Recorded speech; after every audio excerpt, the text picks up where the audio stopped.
So here we go again, friends. The tutorial on Naked Goldwings makes reference to removing the timing belts and the pulleys.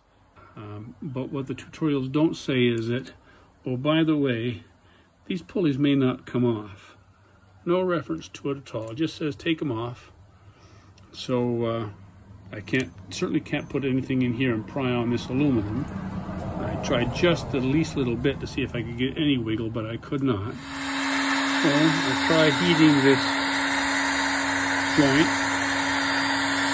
and see if I can break this pulley free from the end of the camshaft. I'll heat it, and I'll try tapping gently with a hammer. So just heating for a short while with my heat gun has loosened this up.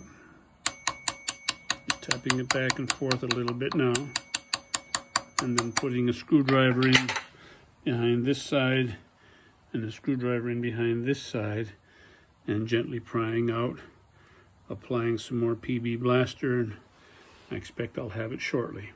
So I continue. I've been at this now for about half an hour.